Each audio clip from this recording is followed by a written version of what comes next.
Sri Gurubhyo Namaha children, welcome to our online teaching academy, Ekalaiva.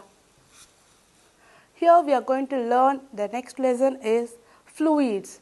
In this fluids we are going to learn, today's topic is thrust and pressure. For the introduction, we are going to see some comparison. You know, this is a ship, an iron nail, and these are space suits. What is the comparison? No, in a liquid, if you throw an iron nail, what will happen? Sure, it will sink into the water. But it is huge in size. When comparatively to the iron nail, the ship is very huge in size, even though it is floating in the water. How could it is happening? Another example. Here, we can use a normal dresses, but why the astronauts are using a special suits, space suits when they are going to astronaut? There is a common reason behind all these things is pressure.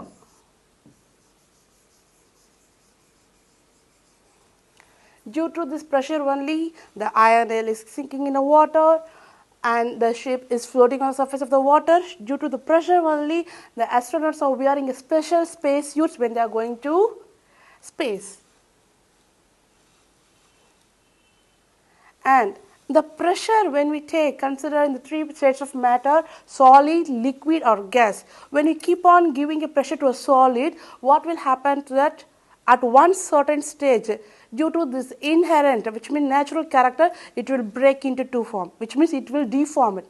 It can break it when we keep on giving a pressure in the matter of solid. But the same pressure when we give to liquid or a gases, it will never deform. Instead, what it can change, what changes it will show? No, it will start flow from the way. Okay, so this is how the pressure changes in the case of solid or liquid and gases.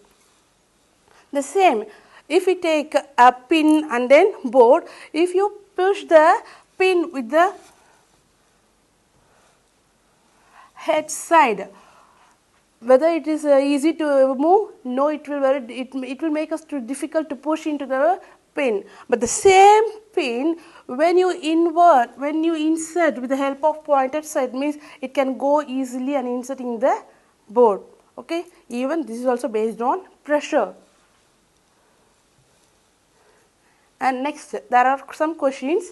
Why a camel can run in a desert easily? Why a truck or motorbike has a wider tire? Why cutting tools have sharp edges? Okay, to get the answer for all these questions, okay, we need to know the interrelation between the thrust and pressure. If we come to know, automatically we can get the answer for all these other questions. Do some little activity. With that, we'll come to know easily about what is thrust.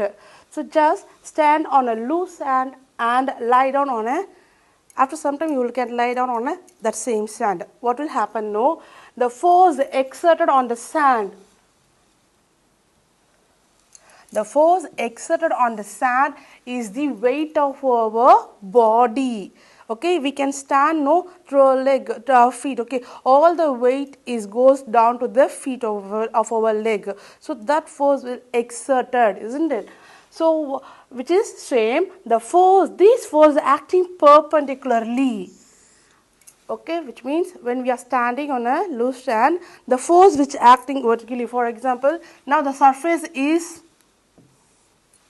horizontally is there, but the force acting towards the leg, no, which is called as perpendicular. So, the force which acting perpendicular to the surface, that force is called as thrust.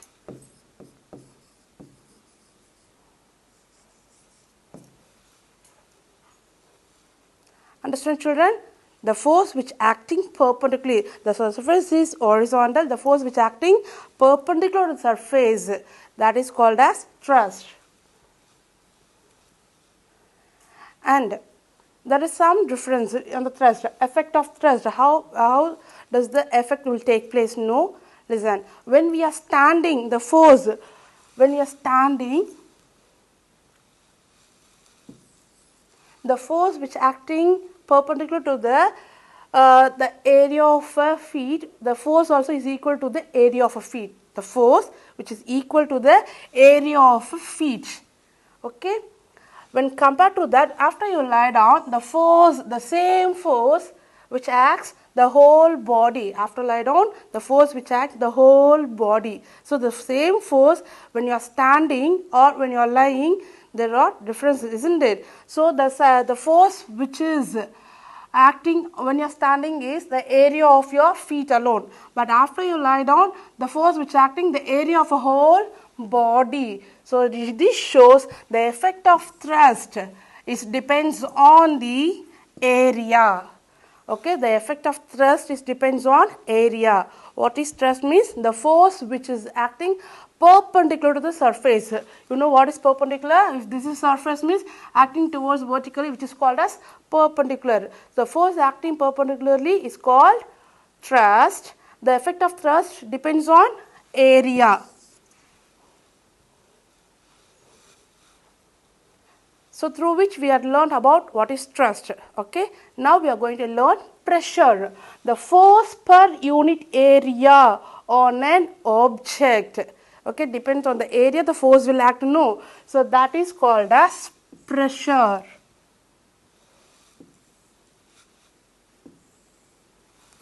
Okay. What is pressure? No. The force which is acting in a particular area, that is called as pressure. We learn the force acting perpendicular to surface is thrust. The force acting is called the pressure. That pressure we said no. So the thrust on a unit area can called as the pressure, which means thrust is directly proportional to the pressure. So this is the way we can write the formula. Pressure equal to thrust by area of a contact. So you know thrust depends on the area. Okay. So this is the formula. P equal to thrust by area. So thrust is what no, which can measure by force, isn't it? So force by area. So this is the formula of pressure.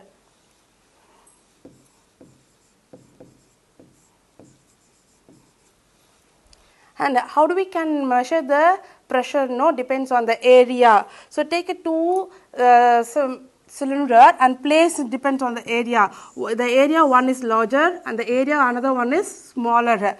So here what is the comparison? No, when the area is larger, when the area is very large, how the pressure will be? No, the pressure will be low. When the area is increased in size means the pressure will be very low. When the area is decreases size means definitely the pressure will be high. This is how the pressure gets vary, depends on the area. Now what is the unit of a thrust? Okay, the unit of a thrust can be denoted by the name of a scientist, Newton. According to the SI system of unit, here the Newton can represent with the symbol of capital N. The unit of pressure is Newton per meter square. As we know, pressure equal to force by area. Okay, pressure equal to force by area. This is called as, this is the formula. Force can measure by Newton. So Newton in the symbol form can represent by capital N. Okay, and area is measured by length into breadth. So the length and breadth, length into breadth can measure by meter. No, so length meter, breadth meter. So 2 meters are meter square. So this is how we can write in the form of Newton per meter square. So this is the SI unit of pressure. Okay, and to honor the scientist of Pascal, the name, the pressure, okay, to the pressure the unit name is given as Pascal. So 1 Pascal can be calculated into is equal to 1 Newton per meter square. This is how the pressure gets the unit. What is the unit of SI unit of pressure? No, Newton per meter square. So in this topic we have learned how the pressure gets vary and what is thrust and effect of thrust. I hope all these are very useful to understand clearly. Okay, we'll meet you on the next video, children. Thank you. To receive our online lessons, please press the subscribe button and you will receive the latest updates. Thank you.